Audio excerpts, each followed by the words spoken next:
वो देश के दुश्मनों के खिलाफ शंखनाद करते हैं और गद्दारों के लिए हिंदुस्तानी भाऊ बन जाते हैं। कुछ ऐसा ही जज्बा, जोश और जुनून उस हिंदुस्तानी चेहरे में है। ठीक समझे आप, हम बात कर रहे हैं माया नगरी मुंबई से निकलकर पूरे देश ही नहीं बल्कि दुनिया में हिंदुस्तान का डंका बजाने वाले हिंदुस्तानी भाऊ की। आज गणतंत्र दिवस के इस मौके पर जब 26 जनवरी पर आसमान में भारत का राष्ट्रीय ध्वज लहरा रहा है तो हिंदुस्तानी भाऊ की आवाज़ भी आपके कानों तक पहुंचना चाहिए। कैसे उन्हें गुस्सा आता है देश के दुश्मनों के खिलाफ और गद्दारों के खिलाफ हमेशा झंडा गाड़ने का ताकत रखते हैं हिंदुस्तानी भाऊ। आइए उनके दिल की बात आप तमाम दर्शकों तक पहुंचाते हैं। भाऊ, आपका बहुत बहुत स्वागत है एमपी न्यूज़ टीवी पर। हमने सुना है कि आपका दिल जो है उसमें तिरंगे के 3 रंग नजर आते हैं। खून का रंग तो लाल है लेकिन आपके जोश का रंग केसरिया है। शांति भी आपके अंदर है इसलिए सफ़ेद भी उसमें समाहित है और हरा रंग है जो कि दुश्मनों को नेस्त नाबूद करने का जज्बा दिखाता है। बराबर है। मैं ये सोचता हूँ कि ये जो लोग नशा करते हैं ना, एक बार आपको अगर ये देश का नशा, अपने तिरंगा का नशा जिस दिन लग जाता है ना, तब वो जज्बा, तब वो अंदर का फीलिंग अपने देश के लिए वो अपने आप ना बाहर निकलना चालू होता है। तब आपको पता चलता है कि हम जो मिट्टी में है उसको भारत माता कहते हैं और उसका वैल्यू क्या है। और उसके खिलाफ जैसा आज अपने अगर माँ के खिलाफ या परिवार के खिलाफ कोई बोलता है तो हमको जो गुस्सा आता है, वही वो नशा अगर आपके अंदर आ जावे ना भारत माता के लिए, तो फिर वो गुस्सा बाहर आना चालू हो जाता है।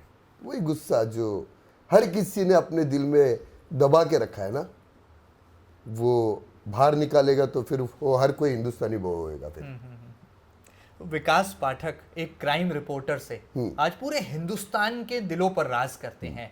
भाषा जरूर वास्तविक रूप में कहें तो टपोरी है लेकिन बात बड़ी देसी और जोरदार करते हैं। तो हिंदुस्तानी भाऊ एक क्राइम रिपोर्टर से भाऊ बनने तक का ये सफर कितना मुश्किल, कितना आसान रहा आपके लिए? पहला तो क्या है मालूम है कि जो लोगों को जो तरीके की भाषा समझती है वो तरीके से मैं समझाता हूँ। कुछ लोगों को प्यार से समझते हैं, प्यार से समझाता हूँ। कुछ लोगों को टेढ़ी तरीके से समझाना पड़ता है मगर वो समझ जाते हैं। मुझे हर किसी का एक पता है कि इसको कौन से तरीके से समझाया जाता है, वैसे तरीके से समझाता हूँ मैं। किसी किसी को कानूनी तरीके से समझाता हूँ, किसी किसी को कानून के बाहर जाके समझा देता हूँ। और समझाना तो पड़ता है क्योंकि आज करोड़ों लोगों की ना जबान है भाऊ, उनका विश्वास नहीं तोड़ सकता है। और रही बात यहाँ तक पहुँचने की ये सफ़र, तो मुझे तो पहले कभी भी सोशल मीडिया के बारे में इतना कुछ नहीं मालूम था। जब पुलवामा अटैक हुआ जिसमें हमारे जवान शहीद हुए, उस दिन मैंने कुछ सोशल मीडिया पे दोस्तों के साथ बैठ के मैं देखा था कि वो अपने देश के बाहर यानी वो पाकिस्तान के कुछ यूट्यूबर हमारे जवानों का मजाक उड़ा रहे, हमारे देश का मजाक उड़ा रहे, हमारे तिरंगा का मजाक उड़ा रहे। और यहाँ पे बड़े से बड़े यूट्यूबर अपने पिछवाड़े में वो पूछ डाल के बैठे, कोई जवाब देने को तैयार नहीं। तो ऐसे गुस्सा आया था मुझे, तब मैं एक ऐसे ही छोटा वीडियो बनाया था। तो वो वीडियो ऐसा वायरल हो गया कि वो भी यहाँ के कुछ गद्दार जो ये डायलॉग दिए थे कि अगर पाकिस्तानी कलाकारों का अगर बहिष्कार किया तो मैं देश छोड़ दूंगा, साले खाते इधर का और गाते उधर का। तो ऐसे लोगों को जवाब देना बहुत ज़रूरी पड़ता है। इस देश की मिट्टी ने इनको यहाँ पे सब कुछ दिया, यहाँ देश के लोगों ने इनको इतना बड़ा बनाया, फिर भी तुम अगर ये देश के नहीं है तो फिर इस देश में तुम्हारी ज़रूरत भी क्या है? फिर बहुत सही बात। तो मुझे ऐसे तरीके से समझाना पड़ता है। फिर ऐसा है। ऐसा लगता है आपसे बात करते हैं तो संजय दत्त के छोटे भाई मेरे सामने बैठे हैं और वास्तव का वो किरदार आपको देखकर हर बार जीवंत हो जाता है। तो वाकई में दिल में संजय दत्त बसते हैं और ये वास्तव ने आपकी जिंदगी को वास्तविक रूप से बदल दिया। क्या मालूम है, कुछ ना कुछ ऐसी चीजें हैं जो बहुत लोगों से मेरे को सुनने को मिलते कि भाऊ आपका थोड़ा सा वो आदत है ना, वो संजू बाबा जैसा है। संजू बाबा मेरा फेवरेट है मगर वो एक नेचुरल तरीके से मेरे अंदर से उसके लिए वो वैसा बात करता है मैं बाकी वैसा नहीं, मगर जिंदगी में जो वास्तव पिक्चर बना वो वास्तव में कुछ ना कुछ वैसे मेरे साथ भी हुआ। जिंदगी ने मोड़ वैसा लिया था मेरे साथ भी, उसके बाद आगे बढ़ा हूं मैं ऐसे। अच्छा, आप तो बिग बॉस में जब गए तो लोगों ने कहा कि बिग बॉस ही बिग बॉस में चले गए, और आज भी लोग वो आपका एपिसोड, वो सीन भूल नहीं पाते हैं जब आपने अपना एक देशभक्ति का जो रंग है वो उस टेलीविजन रियलिटी शो में जाकर बिखेर दिया। क्या है मालूम है, पहला तो बिग बॉस तो कभी देखा ही नहीं था। हिंदुस्तानी बहू बन के सिर्फ मेरे को 1.5 महीना हो गया था। मेरे को बिग बॉस से ऑफर आई थी, मैं नहीं जाना चाहता था, मैं कभी गया ही नहीं। यानी एक्चुअली क्यों नहीं गया, क्योंकि मैं 2 दिन के ऊपर कभी मेरे माँ को मैं छोड़ के किधर भी नहीं गया। वो नाम के लिए माँ थी, उसको बेटी जैसा संभालता था मैं, तो 2 दिन के ऊपर कभी उसको छोड़ के नहीं गया। मगर इतना वो 1.5 महीने में इतना लोगों ने, हिंदुस्तान के लोगों ने, हिंदुस्तान के बाहर के लोगों ने मेरे को इतना प्यार दिया। और ये कुछ लोगों ने यूट्यूब पे डाल दिया कि हिंदुस्तानी बहू बिग बॉस में आ रहे, तो बहुत सारा प्रेशर हुआ मेरे पे। तो फिर उसके बाद में माँ को कुछ मना के कि मैं 10 दिन में आ जाऊंगा, क्योंकि वो इतना बड़ा प्लेटफॉर्म है जहाँ पे मेरे जैसा एक आम इंसान कैसा रह सकता है। और ये बिग बॉस ने भी यही सोचा कि साला इसको अंदर लेके जाएगा तो ये जैसा बाहर हिंदुस्तानी भाऊ है गालियाँ देता है, वैसा अंदर भी वैसे ही करेगा। देखो, मैं उनको गालियाँ देता हूँ, उनसे नफरत है मेरी जो मेरे देश के खिलाफ बोलते हैं, मेरे देश के लोगों के खिलाफ बोलते हैं, मेरे देश से गद्दारी करते हैं। मेरा चिढ़ उनके ऊपर है, मैं अपने लोगों को गालियाँ क्यों दूँ। तो उन्होंने यही सोचा कि ऐसा ये भी अंदर जाके यही करने वाला है। अगर मैं अंदर गया, 1.5 महीना तक था मैं, 1.5 महीने में मेरे जबान से कभी इतना सा भी कोई फालतू चीज़ नहीं निकला, अब्यूज नहीं किया। हाँ, नहीं किया, क्योंकि हमारे घर पे भी माँ बहन है ना, हमको पता है। मैं क्यों किसी के माँ बहनों को गाली दूँ, मैं तो उनको देता हूँ जिनको वैसी भाषा समझते। हर किसी को थोड़ी देते बैठता हूँ, ऐसा है। जब भाऊ बहुत इमोशनल भी हैं, है देश ना? को लेकर बहुत इमोशनल हो जाते हैं। हमने देखा आप सेंटिमेंट भी आपके जो हैं देश के प्रति, भारत के प्रति, हिंदुस्तान के प्रति, वो आप अभिव्यक्त करते हैं। गुस्से में भी सेंटिमेंट आता है। क्या है मालूम है, मैं आपको क्या बोला, वो एक नशा है जो पहला नहीं था। पता ही नहीं था देशभक्ति क्या होती है, पता नहीं था मेरे पे। मगर वो आस्ते आस्ते जब देश के बारे में जब जानना चालू किया, अपना देश क्या है, क्या कैसा हमें ये मिट्टी ने क्या क्या किया, वो सब आता है। अभी जैसे कि आपको पता है कि वो एकता कपूर जिसने हमारे जवानों का यूनिफॉर्म का अपमान किया था, बिल्कुल, उनके परिवार का अपमान किया था, तब मैंने लॉकडाउन में उसके लिए आवाज़ उठाई थी, उसके ऊपर केस किया था मैंने। तब हमारे देश के सारे जवानों के परिवार ने मुझे साथ दिया, सारे लोग मेरे साथ खड़े हो गए। मगर वो औरत ने माफ़ी नहीं मांगा। वहीं से डाउनफॉल शुरू हो गया। एक हाँ, देखो क्या है, ये लोग है आपको 25-50 रुपए का टिकट लेके आपको इतना बड़ा बनाया, तो ये लोग ही होते कि आपकी औकात दिखाते, ऐसा है। तो आज भी इतना साल हो गया, यानी मुझे लगता है 4 से 5 साल हो गया, आज भी मैं कोर्ट में केस लड़ रहा हूँ उसके खिलाफ। पर क्या होता है मालूम है, कहीं ना कहीं हमारे देश में कुछ ऐसे लोग हैं जो पैसे के लिए अपना ईमान बेच देते। तो आज तक मैं वो कोर्ट के चक्कर काट रहा हूँ बस कि हमारे देश के जवानों को, उनके परिवार को इंसाफ मिले, और उसके ऊपर केस बन जावे करके चल रहा है। मगर हार नहीं मानता हूँ मैं, जिसके पीछे लगता हूँ उन्होंने बहुत तरीके से मुझे खरीदने की कोशिश की, धमकियाँ दी, बहुत प्रेशर भी लाया, और मुझे ना सर घंटा फर्क नहीं पड़ता है। कितना भी बड़ा आदमी रहने दो, कितना भी बड़ा आदमी रहने दो, गलत कर रहा है, अगर मैं उसके पीछे लग गया ना सर, तो फिर छोड़ेंगे नहीं, मैं नहीं छोड़ता है। फिर वो कश्मीर से लेके कन्याकुमारी तक किधर भी जावे, जो ताकत लगाने लगावे, उससे एक सीढ़ी में ऊपर ही रहता है फिर। अच्छा, हमने सुना है कि सोल्जर जो है वो तो बॉर्डर पर रहकर बमबारी करता है, आप तो देश में रहकर ही बमबारी करते हैं और दुश्मनों को खत्म कर देते हैं। तो ये सोल्जर की भूमिका, ये आर्मी मैन का ये ट्रैक कैसे पकड़ लिया आपने? सर मैं पहली बात तो एक बात बताऊं, ये जो पिक्चरों में बताते हैं ना, वो हीरो नहीं है हमारे। वो हीरो जो हमारे बॉर्डर पे हमारी रक्षा करते हैं ना, वो असली हीरो है। उनके वजह से हम ना आज त्योहार से लेके सारा जो आज हिंदुस्तान में सुखी बैठे हैं ना अपने परिवारों के साथ, ये वो हीरो के वजह से। अगर उनके लिए आप आवाज नहीं उठाए तो फिर क्या मतलब है ना, कुछ मतलब नहीं है।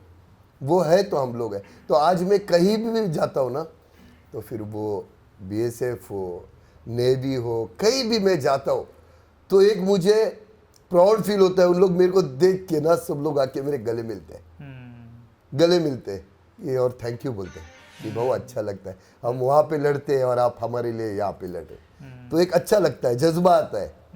वो पत्रकार जिंदा है अभी भी अंदर, हिंदुस्तानी भाव के अंदर का पत्रकार अभी भी कभी कभी आ जाता है सर बाहर? क्या है मालूम है, अभी सब हो गया है गोदी मीडिया, समझे। आप जितना भी तरीके से अच्छा ही आप दिखाना चाहो लोगों तक, मगर कहीं ना कहीं आपके ऊपर बैठा हुआ आपका मालिक, हाथ बंधे हुए हैं हमारे। हाँ, वो आपको सच्चाई दिखाने नहीं देता। और ऐसे गोदी मीडिया के साथ मैं रहना नहीं चाहता था। ऐसा है। तो बस ऊपर वाले ने मेरे को ये जगह दिखा दी। यहाँ रह के आप अपनी पूरी हाँ, अभिव्यक्ति दिखा अभी रहे अपन हैं। खुद में एक सरकार है। मुझे, मेरे सर पे किसी का भी हाथ नहीं है, मैं अकेला लड़ता हूँ। हालांकि हर पार्टी के साथ मेरा अच्छा है, रिलेशन अच्छा है। जहाँ पे जिस इंसान के लिए, जो जरूरतमंद के लिए जरूरत है, उनके साथ मैं उनके हिंदुस्तानी लिए भाव खड़ा रहता हूँ। और कोई भी मिनिस्टर को बस एक मोबाइल में बटन दबा के मैं वो गरीब का काम करता हूँ। अच्छा, हमने सुना है कि आप बहुत महंगे गिफ्ट देने के भी शौकीन हैं। आपकी बहन है शेफाली जरीवाला, हाँ। उनको जब राखी का मौका आता है तो बड़ा महंगा गिफ्ट आप देते हैं। हाँ। और बड़ी बहनें जो हैं आपके हिंदुस्तानी भाऊ को जो अपना भाई मानती हैं, वो भी उम्मीद लगाए हुए हैं कि उनको भी कभी कोई ऐसा गिफ्ट जो है भाऊ की तरफ से मिलने वाला है। हाँ। सर क्या है मालूम है, आपका वक्त बोलता है। जब आपका वक्त अच्छा है ना, तो हर रिश्ते बनाते हैं ना आके। वक्त खराब होता है ना, तो अपने रिश्ते छोड़ के चले जाते हैं। बड़ी बात। हाँ, तो मैं पहला तो रिश्तों पे कभी विश्वास नहीं करता है। जब तक चल रहे तब तक चल रहे, समझा। जब भी जाना चाहे जावे, मैं वो दुखी नहीं होता हूँ कभी भी, क्योंकि यहाँ पे कोई अपना नहीं, बिल्कुल बस दिखावा है। यहाँ दिल पे की कोई बात- अपना दिल नहीं, की बस बात दिखावा करते हैं रिश्ते बनाने का। जो आपका है ना, वो आपको कभी छोड़ के जाएगा नहीं, बहुत और बड़ी जो चला गया वो आपका कभी था ही नहीं। था ही नहीं। बहुत बड़ी बात है। तो इसके ऊपर विश्वास नहीं करने का कि ये मेरा जिंदगी भर साथ देगा, ये मेरे को संभालेगा, ये मेरे लिए दो आंसू बहाएगा, ऐसा कुछ नहीं होता है। सब ये आर्टिफिशियल सब आपका ये माहौल, अभिनय- माया धोखा है ये सब। अभिनय कर रहे हैं लोग। हाँ। आपका आपको अगर कोई साथ देगा तो वो महाकाल है, वाह, क्या बात है। गणेश जी है, कृष्ण भगवान है, ये हमारे है ना, ये यही इनके सामने कुछ मांगो, ये आपके लिए आ जाएंगे, कोई अपना नहीं। अच्छा, आपका जो स्टारडम है, ऐसा लगता है कि सुपरस्टार से भी आप आगे निकल गए हैं, क्योंकि आप लोगों के दिलों में बसते हैं। एक कलाकार, एक अभिनेता रू पहले पर्दे तक ही अपनी छाप छोड़ता है, लेकिन हिंदुस्तानी भाऊ जब गाड़ी में बैठकर अर्टिगा में कुछ संदेश देता है तो पूरा देश ही नहीं, पूरी दुनिया सुनती है, और पाकिस्तान के पसीने छूट जाते हैं। क्या कहेंगे आप? पाकिस्तान का मैं जीजा है सोबत के एक बार उनको मालूम, वहां पे 47 यूट्यूबर थे जो मेरे देश के खिलाफ बोलते थे। जब मैंने शुरुआत की, 47 यूट्यूबर ने अपना चैनल बंद कर दिया। वहां पे भी मेरे 50% फैंस हैं जो मुझे मैसेज करते कि जो यूट्यूबर भाऊ ऐसा बोल रहे हैं, उसके घर पे क्या चल रहा है। तो उसको बराबर में पर्सनल मैसेज में बता देता था कि ये बात बाहर लाओ क्या। वाह। हाँ, तो वो भी थोड़ा कुछ किया है मैंने। तो फिर वो तरीके से उनको चुप कर दिया है मैंने सबको। कूटनीति भी जानते हैं आप? हाँ, मतलब सब राजनीति, जानते हैं ना। कूटनीति सबका सर मिश्रण है। 11 साल की उम्र से दुनियादारी देखा है मैंने। 11 साल की उम्र से मैं कमाना सीखा, दुनिया क्या होती है। ये 11 साल की उम्र में ये दुनिया ने मेरे को सिखाया। तो एक बार किसी इंसान को मिल लेता है ना, तो 2 या 3 मिनट लगता है उसकी औकात जानने में, कहाँ तक है, कहाँ तक पहुंच सकता है और कहाँ तक साथ दे सकता है। वाह, क्या बात। समझ में आता है। दुनिया ने बहुत कुछ सिखाया।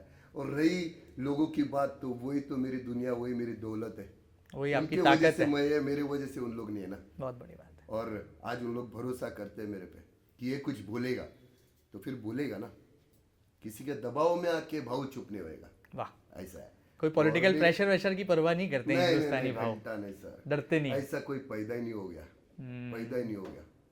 वो साम दाम दंडव भेद जहां तक उसको जाना है जावे, वाह। इतना तो मैंने करके रखा है। आज मेरे पे ISI ने 10 करोड़ का इनाम रखा है ठोकने का। कोई माइका लाल पूरे हिंदुस्तान में, ऐसे तो गद्दार बहुत है, कोई माइका लाल वो 10 करोड़ लेने को तैयार नहीं है। उनको मालूम मैं उनके पूरे खानदान को गायब कर दूंगा। अगर मेरे परिवार को इतनी खरोच भी आई ना, मैं सर पूरे खानदान को उसको बर्बाद कर दूंगा, और कानूनी तरीके से नहीं, मैं मेरे तरीके से बर्बाद कर दूंगा उसको, ये जानते। ये इंस्पिरेशन कहाँ से आती है? लोग डरते भी हैं हिंदुस्तानी भाव से तो। नहीं, डरते उन लोग हैं जिनके मन में खोट है, जो मन के मुझे साफ हैं जानते वो प्रेम करते हैं। हाँ, वो प्यार करते हैं, वो बोलते हैं सही बोलता है तू। कोई शरीफ लोग भी मिलते हैं मेरे को, बोलते हैं कि तू सही बोलता है यार, मगर गाली देता है। सर मैं बोलता हूँ कि गाली देता हूँ ठीक है, एक काम करिए सर, आप भी ना टाई लगा के कोट डाल के आप बैठिए मेरे जगह पे, और आप आपके तरीके से समझा के एक बार देखिए ना। वाह। लोग नहीं समझेंगे, नहीं समझ, लेकिन भाव का अंदाजा कि लोग आप ऐसा अगर उनको बोलेंगे ना, सर प्लीज मत बोलिए मेरे देश के खिलाफ, प्लीज रिक्वेस्ट करते हैं, वो आपको और गाली देंगे। बड़ी बात। तो जो लोग जो तरीके से समझते हैं उनके तरीके से मुझे समझाना पड़ता है बस। अच्छा, लोग जो हैं प्रयागराज में गंगा मैया की डुबकी लगा रहे हैं, आस्था की डुबकी लगा रहे हैं, और हिंदुस्तानी भाव महाकाल की नगरी उज्जैन आए हैं, ये कौन सा कनेक्शन है? जी देखो, मैं आपको एक बात बताता है, अगर भगवान है ना, अगर महलों में भी है ना तो भगवान है, और किसी के गरीब के झोपड़े में भी है तो भी वो भगवान है। आपके दिल में वो अमीरी होनी चाहिए उसको पूजने की, कि आप कैसे तरीके से आप उसको पूजते हो। लोग बहुत सारी मिठाई फूल ये वो सब दे के उसका पूजा करते हैं, गरीब झोपड़े में भी एक निवाला रख के भी उसको पूजता है। तो महाकाल जरूरी थोड़ी है कि महलों में वालों पे खुश रहते और झोपड़े वालों पे नहीं। सबका देखने का और ये करने का तरीका अलग होता है ना।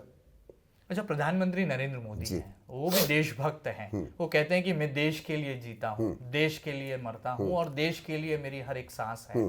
आप मानते हैं, महसूस करते हैं? 1001% मोदी जी को कितने नंबर हिंदुस्तानी भाव देंगे? देखो सर, अभी तक ना ये चाय वाला है ना, तब तक ठीक है सर। जिस दिन गाय वाला आ गया ना भाई, तो फिर बहुत तो भारी पड़ेगा फिर। हाँ, जब तक ये चाय वाला है आप समझ लो, शांत है, सब कुछ ठीक है। वाह। अगर वो गाय वाला आ गया तो फिर आपको बहुत तकलीफ होगी। और दूसरे है अपने अमित शाह जी, वो तो चाणक्य है सर। वाह। हाँ, तो अभी कहीं ना कहीं इनके वजह से सनातन धर्म ना बहुत बहुत ऊपर आया सर, आया। जो मेरे धर्म के साथ है मैं उसके साथ है। आज देखो, पहली बार ऐसा प्रयागराज में हुआ होगा कि इतने बड़े तादाद से सब कुछ हो रहा है। बिल्कुल, गाय वाले की वजह से हो रहा है ना। हाँ, तो आप दोनों के साथ हैं, चाय वाले के साथ भी हैं और गाय वाले सर के मैं साथ वो हर किसी के साथ हूँ, वो हर पार्टी के साथ हूँ जो मेरे देश के साथ है, मेरे धर्म के साथ है, मेरे लोगों को सपोर्ट करता है, मैं उनके साथ है। एक वाइट टी शर्ट मूवमेंट भी चला रहा है एक नेता, और अब संविधान बचाने महू भी आ रहा है। राहुल गांधी की मैं बात कर रहा हूँ। छोड़ो ना सर, काय को वो क्या बेचारा है वो। ठीक है, अभी क्या है, किसी को खुजलियाँ रहती है तो वो आप खुजली के पाउडर आते हैं वो रखने का जेब में। हर किसी को पॉसिबल नहीं ना सर, ऐसा है, चलते रहता है। अच्छा, हिंदुस्तानी भाव को अगर देश की कमान एक दिन के लिए सौंप दी जाए तो वो कौन सा काम होगा जो हिंदुस्तानी भाव 24 घंटे में पूरे देश को करके दिखा देगा और दुनिया में डंका हिंदुस्तान का बजा देगा? सर मेरे को एक दिन के किया तो एक ही दिन में मैं देश को हिंदू राष्ट्र बनाएगा। वाह। हाँ, सपना है आपका। हाँ, क्योंकि जहां पे 90% हिंदू रहते उस देश को हिंदू राष्ट्र ही बोलना चाहिए ना। फिर सेकुलर कैसे हो गए सर? कुछ वजह से तो यहाँ पे हमारा पार्टीशन हो गया था ना। आज तक लोग कैसे समझ नहीं पा रहे, समझ में नहीं आता है। हिंदू राष्ट्र था, हिंदू राष्ट्र है। किसी किसी को मिर्ची लगेगी अभी मेरा वीडियो देख के, हम्म, मगर जो सच्चाई है वो सच्चाई है ना, उसको मानो। मैं किसी के धर्म के खिलाफ नहीं हूं, मगर जो सच्चाई है मेरा धर्म वो है सनातन धर्म, बस उसके आगे कुछ नहीं है। आपसे बात कर रहा हूँ तो मुझे बाला साहब ठाकरे की याद आ रही है। सर वो आइडल थे मेरे, सर आइडल थे। वो एक बाप था महाराष्ट्र का ऐसा जो खुलेआम बोलता था, वो किसके बाप से नहीं डरता था। वो बब्बर शेर की तरह दहाड़ते थे और आप शेर की उन्होंने तरह बोल दिया ना कि आज मुंबई बंद, महाराष्ट्र बंद, तो फिर बंद ही बंद ही है सर। हाँ, वो मेरे आइडल है सर, और मेरा ख्वाहिश है कि दूसरा बाला साहेब ठाकरे बनने की कोशिश करने का। हालांकि उनके अपन कदमों के इधर भी खड़ा रहने का अपना औकात नहीं है, मगर उनका जो नीति था, उनका तरीका था, वो थोड़ा कुछ मुझे लगता है कभी कभी। हमने देखा हिंदुस्तानी भाव किंग बनने में ज्यादा इंटरेस्ट नहीं है, किंग मेकर बनने में उनको मजा आ रहा है। सही है ना सर, वरना बहुत ऐसे पॉलिटिशियन है, बहुत ऐसी पार्टी है जो मेरे को लेके अपने पार्टी में लेना चाहती है। नहीं रह सकता है मैं सर, क्यों मालूम है? क्योंकि कल उठ के एक नेता बोलेगा कि ऐसा नहीं बोलने का, मैं किसी बाप को नहीं सुनता है। मैं पहला वो नेता को ही बजाएगा। भाव को कंट्रोल करने वाला कोई पैदा नहीं हुआ। पैदा नहीं हो गया। हाँ, पैदा नहीं हो गया। अच्छा, भाव का ड्रीम क्या है? इतने मुकाम पर आने के बाद, इतनी मंजिल, इतने ऊंचाई पर पहुंचने के बाद, कोई ऐसा ड्रीम, कोई ऐसा सपना बाकी है जो पूरा होना अभी अधूरा है, उसको पूरा करना है? सर मेरा सब जिंदगी का सबसे बड़ा सपना था कि मैं एक वृद्धाश्रम और एक अनाथ आश्रम बांधूं, जिसमें जिन्होंने अपने माँ बाप को छोड़ा उनको मैं संभालूं, और जिन्होंने अपने बच्चों को संभाला उनको भी संभालूं, क्योंकि बच्चों को मिले माँ बाप और माँ बाप को मिले बच्चे। तो अभी मैंने वो सपना मेरा पूरा किया। मैंने अभी करजत में 5000 फुट जगह लिया, वाह, उसका जल्दी काम चालू करेगा। आमीन। और आज मेरी कम से कम 14 से 15 साल के ऊपर हो गया। एम्बुलेंस 24 घंटा फ्री रहती है। जी जी। वो भी एम्बुलेंस में जाने वाला कभी पूछता नहीं मेरा ड्राइवर कि आप हिंदू है, मुस्लिम है, कैथलिक है या कौन सा धर्म का है। बस मेरा काम है उसकी मानवता, जान इंसानियत बचाना। के लिए। हाँ, तो बस ख्वाहिश है मेरी कि ये करूँ, मेरा सपना पूरा हो जाए बस। बाकी महाकाल बाबा ने बहुत कुछ दिया, अपनी औकात चटनी रोटी की उससे ज़्यादा दिया है मेरे मालिक ने।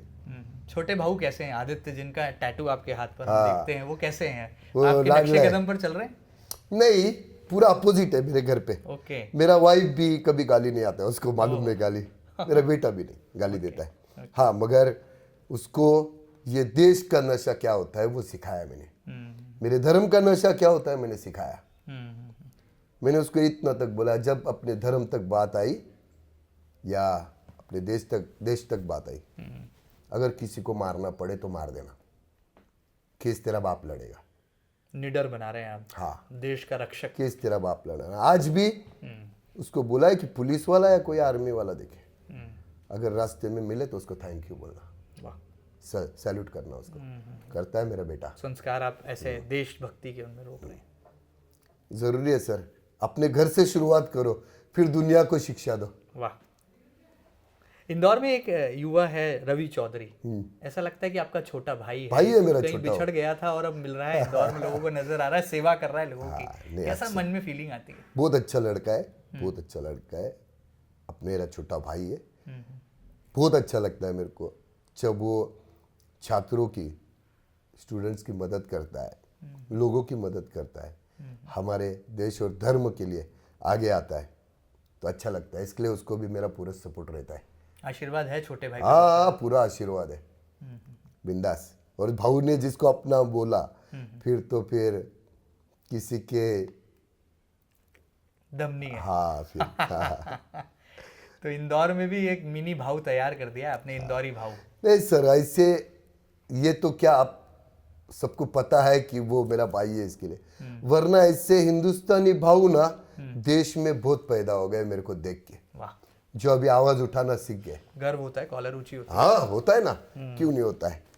क्योंकि अगर मेरे वीडियो से अगर कुछ लोग सीखते हैं, समझते हैं, हमारे देश धर्म के लिए आगे बढ़ रहे, तो फिर एक फीलिंग अच्छी आती है ना। आज मैं जो ज़रूरतमंदों के लिए मदद करता हूँ, मेरा देख के बहुत सारे लोगों ने ऐसा चालू किया करना, तो खुशी होती है। बिल्कुल। मुंबई का वड़ा पाव पसंद है या फिर मालवा के दाल बाफले, और वो भी झंडे वाला परिवार में जब आते हैं तो मालवा के दाल बाफले घी में परोस कर जब सामने माँ लेकर आती है, वो दाल बाटी, दाल बाटी, हाँ। दाल बाफले। सुनो ना सर, मैं ना 24 साल के ऊपर होने को आया कि मैं रात को खाना खाता हूँ, बस एक ही टाइम। ओके। मैं दिन में खाना नहीं खाता हूँ। अभी जब इंदौर आया था तो रवि चौधरी के घर पे मैंने खाना खाया। उसकी माँ इतनी प्यारी है, इतनी प्यारी है, इतनी प्यारी है। अभी भी मैंने मेरे मोबाइल में व्हाट्सएप पे डीपी उसका ही रखा मैंने। वाह। वो बहुत प्यारी है और मैंने उनको देख के मैं खाना खाया, वो इतना पसंद आया मेरे को। दाल बाटी और वो दाल चावल करी कुछ बनाया था, इतना पसंद आया, बहुत अच्छी है, बहुत अच्छा लगा। क्योंकि हमारे ज़िंदगी में ना सर दो चीज़ें कभी नहीं मिलती, हर चीज़ मिलती है, वो यानी खाना और नींद नहीं मिलती हमको। कभी आज ये शहर में, कभी वो शहर में, कभी शहर के बाहर रहते हम, तो खाना नसीब में नहीं होता है। और मेरे माता को जाके, अभी माता जी को जाके 5 साल होने को आए, तो हर किसी के माँ को मैं देखता है तो मेरे को उनके नज़र में आई नज़र आती है। वाह।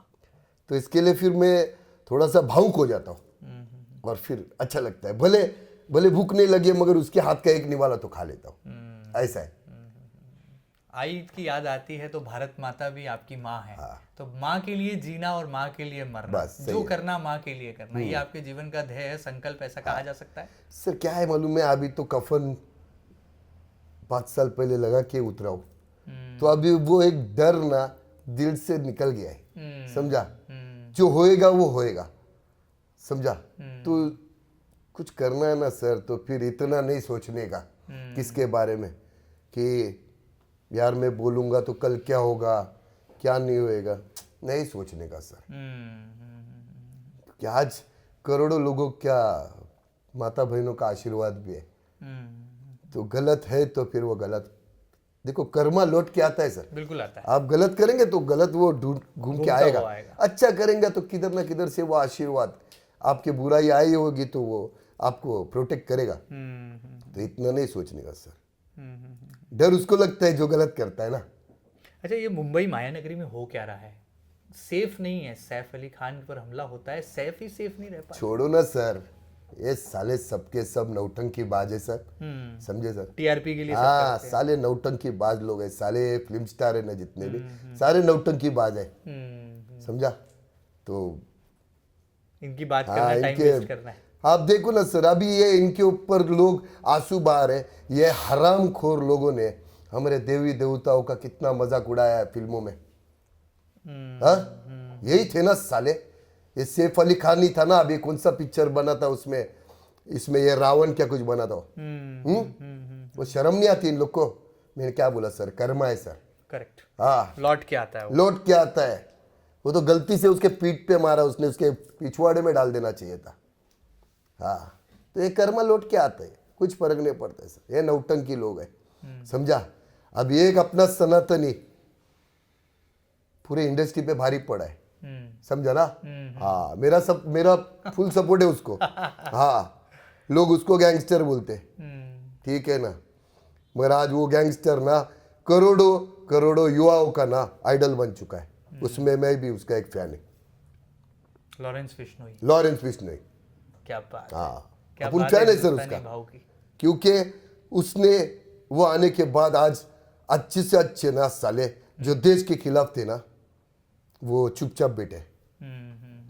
तो सर अपन फैन है, जो सही करता है वो सही करता है, भले वो क्रिमिनल है या कुछ भी है, वो अभी तक साबित नहीं हुआ है सर, समझा। वो अंडर ट्रायल है, चल रहा है वो। और किसी को जब तक साबित नहीं होता है तब तक उसको क्रिमिनल नहीं बोला जाता है। तो अपन उसका फैन है सर। भाव का ये जज्बा बरकरार रहेगा। जज्बा बरकरार रहेगा। वाह। विकास पाठक कोई कहता है तो अच्छा लगता है? नहीं सर, बिल्कुल नहीं अच्छा हिंदुस्तानी लगता भाव है। भी जब मैं विकास पाठक भी था तब मेरे को कोई नाम से बुलाया नहीं। हाँ, तो मेरा पेट नेम था कुछ, वही नाम से। मगर आज मुझे विकास पाठक भी कोई आवाज देते तो भी पीछे मुड़ के नहीं देखता है, जब तक कोई याद ही नहीं आती है। भाऊ जब तक बोलेगा तब तक समझ में नहीं आता है। वो मैं मेरा नाम भूल चुका हूँ सर। ये नाम ने मेरे को बहुत कुछ दिया, वो नाम ने मेरे को कुछ नहीं दिया था। रुको जरा, ठहरो, ये जो डायलॉग था इसने ऐसा नहीं लगता कि आपको रातों रात पूरा सिनेमा जगत पीछे छूट गया, लोगों के दिलों में घुस गए, और इस डायलॉग ने ऐसा करा घर कर दिया कि हर घर में, हर बाथरूम में, हर बेडरूम में, हर ड्राइंग रूम में जो है हिंदुस्तानी भाव की पकड़ हो गई। सर आपको पता है, इतने छोटे छोटे 8-8, 9-9 साल के बच्चे लोग, मुझे कभी कभी आश्चर्य होता है सर, वो मेरे को आके ना सर ये बोलते हैं, भाऊ मैं तेरा फैन है, तेरे लिए जान दे देगा।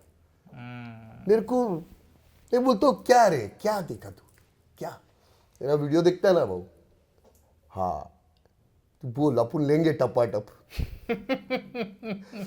देखो सर, आज का जो युवा है ना सर, ये देश का भविष्य है सर। बिल्कुल। उनके हाथ में ये देश कैसा चलना चाहिए और ये देश को चलाने वाला कौन होना चाहिए, ये उनके हाथ में। तो भाई ये युवा को ना ये भी समझाता हूँ सर कि ऐसा कुछ काम मत करो जिसकी वजह से आपके माँ बाप को ना किसी के सामने हाथ जोड़ना पड़े। घर से निकलो तो अपने माँ बाप के ना आशीर्वाद लेके निकलो। देखो बाहर किसी के पैर पड़ने का आपको जरूरत नहीं, और ऐसा कुछ काम मत करो जिसकी वजह से आपके माँ बाप को किसका पैर पड़ना पड़े। ये भी समझाता हूँ, और ये भी समझाता हूँ कि कोई अगर अपने खिलाफ गलत करता है तो फिर टपाटप लेना भी जरूरी है। शांत मत रहो, सब बोलना सीखो। आप अगर नहीं बोलोगे तो आपका बच्चा भी नपुंसक होएगा। करेक्ट। मेरा बाप नहीं बोलता है, मैं क्यों बोलूं? बोलना पड़ेगा। तो शुरुआत तो अपने से करना पड़े ना। अच्छा, आज 26 जनवरी है, गणतंत्र दिवस है। जब ये इंटरव्यू दर्शक देख रहे हैं, हिंदुस्तान के दिल में ये ऑनियर हो रहा है, सेंट्रल इंडिया पर आप राज कर रहे हैं। तिरंगा क्या है हिंदुस्तानी भाव के लिए? राष्ट्रीय ध्वज क्या है हिंदुस्तानी भाव के लिए? सर तिरंगा को हम उसके लिए मेरे पास वो शब्द नहीं है ना। तिरंगा का मतलब बहुत कुछ होता है सर। ये तिरंगा बहुत कुछ चीज़ है। वो बहुत बलिदानों के बाद वो तिरंगा बन गया है ना। तो आप सबको गणतंत्र दिवस की ढेर सारी शुभकामनाएं। सिर्फ 15 अगस्त को आप पैदा मत हुए और 26 जनवरी को पैदा मत हुए। देशभक्ति करनी है तो हर रोज करिए। सिर्फ 2 दिन आप लोग पैदा होते दिखावा करने के लिए, तिरंगा लेके घूमने के लिए, तो 2 दिन नहीं। देशभक्ति दिखानी है तो फिर रोज दिखाओ। 365 दिन। हाँ 2 दिन क्यों? हाँ, ये नौटंकी लोग हैं सब। बड़े बड़े तिरंगा लेके बाइक पे घूमेंगे, हाँ इधर लगाएंगे, फिर दूसरे दिन वही तिरंगा कुछ लोग हमारे जैसे रास्ते से चुनते हुए जाते कि उनका अपमान ना हो। तो क्या बोलूं सर, जितना भी बोले उतना कम है सर। अभी कुछ लोगों को मेरी बातें अच्छी भी लगेगी, कुछ लोगों को बुरी भी लगेगी, चुभ भी सकती है। तो फूल उनके लिए हैं जो देश के प्रति अच्छा सोचते हैं, और अच्छा कांटा उनके लिए जो देश के गद्दार है, दुश्मन है। वो गद्दारों को तो सर मैं बैठा हूं ना सर उनकी लेने के लिए, अच्छी तरीके से लूंगा सर। चलिए, हाँ आखिर में जाते जाते बाहुबली का क्या मैसेज, क्या संदेश है हिंदुस्तान के नाम? देखो, एक का बनो, 10 बाप का मत बनो। वाह, समझे? सैल्यूट। ये देश आपका है, ये हमारा सब कुछ है, तो वफादार बनो। और कुछ नहीं बोल सकते। चलिए यार, आप जो है देश के लिए जीजिए, और देश के तीनों रंग यानी कि तिरंगे के तीनों रंग हमें ये सिखाते हैं कि भारत क्या है।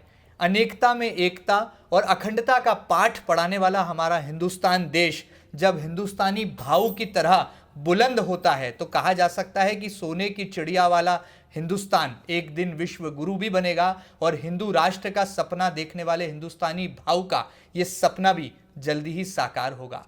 चाय वाले से गाय वाले तक की कहानी भी उन्होंने साझा की, और अपने दिल की बात आप हिंदुस्तान के दिल के दर्शकों तक भी पहुंचाई है। उम्मीद है कि एमपी न्यूज़ के इस खास सेगमेंट में हिंदुस्तानी भाव का एक नया कलेवर, एक नया अंदाज आप तक हम पहुंचा पाए होंगे। फिलहाल इतना ही। खास बातचीत आपको कैसी लगी हमें ज़रूर बताइएगा, और ताज़ा तरीन खबरों के लिए लगातार बने रहिएगा आपके अपने न्यूज़ चैनल एमपी न्यूज़ के साथ। फिलहाल इतना ही। नमस्कार।